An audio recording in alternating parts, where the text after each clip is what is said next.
बिस्मिल्लाहिर्रहमानिर्रहीम। अस्सलाम वालेकुम। मेरा नाम डॉक्टर असद महमूद है। कुरान पाक में मौजूद 3 चौंका देने वाले साइंसी मुआजिज़ात आपके साथ शेयर करना चाहता हूँ।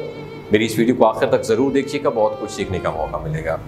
दुनिया में एक बड़ी तादाद मुसलमानों की मौजूद है और उनकी तादाद में डे बाई डे इजाफा होता जा रहा है। 1450 साल पहले जब दुनिया जहालत के अंधेरे में गर्क थी तो तब अल्लाह ताला ने हज़रत मोहम्मद मुस्तफ़ा सल्लल्लाहु अलैहि वसल्लम को इंसानों की हदायत के लिए भेजा और आप सल्लल्लाहु अलैहि वसल्लम पर आखिरी आसमानी किताब कुरान नाज़िल की। कुरान पाक में क़यामत तक आने वाली इंसानों के लिए हदायत मौजूद है, जिन पर अमल करके इंसान अपनी ज़िंदगी को एक मुकम्मल और कामयाब ज़िंदगी बना सकता है। और यही वजह है कि मुसलमानों की ज़िंदगी के हर पहलू में इस्लाम का रंग नज़र आता है, चाहे वो सियासी हो, मुआशी, समाजी या कोई और लाइफ स्टाइल हो। और कुरान में अल्लाह ताला ने ऐसे ऐसे इंकशाफात किए हैं जिन्हें जानकर इंसान हैरान रह जाता है। इसलिए आज की जदीद साइंस कुरान में मौजूद मालूमात, इंफॉर्मेशन पर रिसर्च कर रही है, जिनका जिक्र कुरान में 1450 साल पहले आया और तब साइंस का कोई नामो निशान भी नहीं था।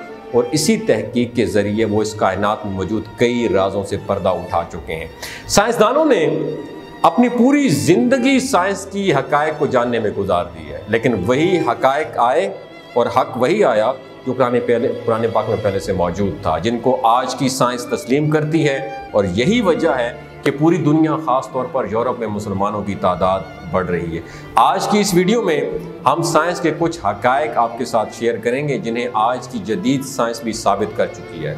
नंबर 1, कुरान पाक की सूरत रात की दूसरी आयत में अल्लाह ताला फरमाता है, जिसका तर्जुमा ये है, अल्लाह वो है जिसने आसमानों को बगैर पिलर्स, सतूनों के बगैर बुलंद किया, जिन्हें तुम देख रहे हो, फिर अर्श पर कायम हुआ और सूरज और चांद को काम पर लगा दिया और हर एक अपने मुकर्ररा वक़्त पर चल रहा है और हर एक काम का इंतज़ाम करता है, निशानियाँ खोल कर बताता है ताकि तुम अपने रब से मिलने का यकीन कर लो।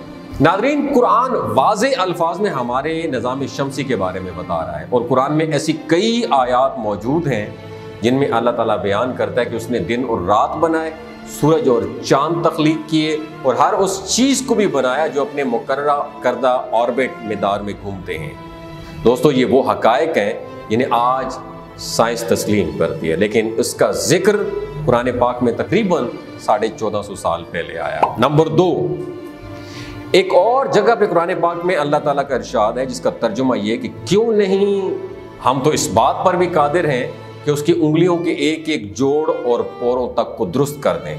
नाज़रीन, कुरान की ये एक आयत हमारी उंगलियों के पोरों में मौजूद एक ख़ास मतलब को बयान करती है।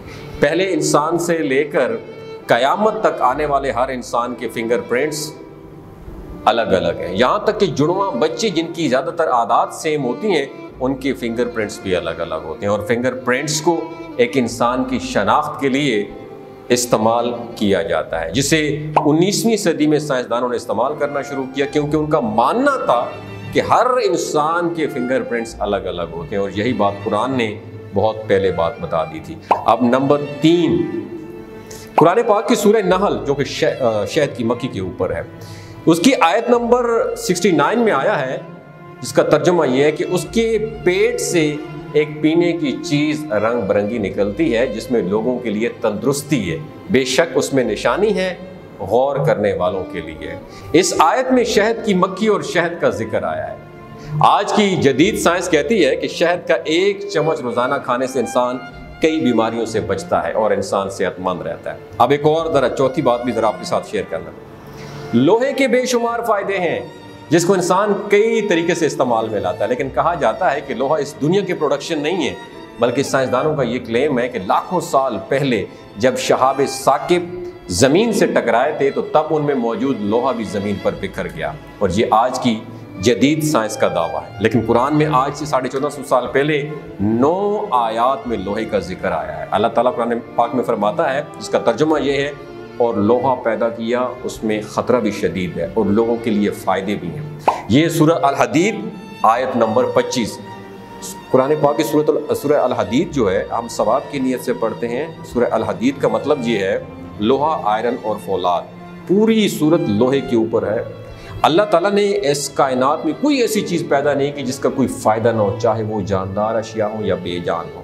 ہر ایک چیز اللہ تعالیٰ نے انسان کے فائدے کے لیے بنائی ہے، اور آج جدید سائنس ایسی چیزوں پر ریسرچ کر رہی ہے جس کا ذکر قرآن میں 1450 سال پہلے موجود ہے۔ دوستو، اگر یہ انفارمیشن آپ کو اچھی لگی اور آپ کا ایمان تازہ ہو گیا ہو تو قرآن کو میری آپ سے گزارش ہے ثواب کے ساتھ ساتھ ایک غور و فکر، تدبر اور ریسرچ کے حوالے سے پڑھیے۔ یقین مانیں آپ کا ایمان تازہ ہو جائے گا۔ صدقہ جاریہ سمجھ کے اس ویڈیو کو دوسروں تک ضرور شیئر کیجیے گا۔ بہت شکریہ۔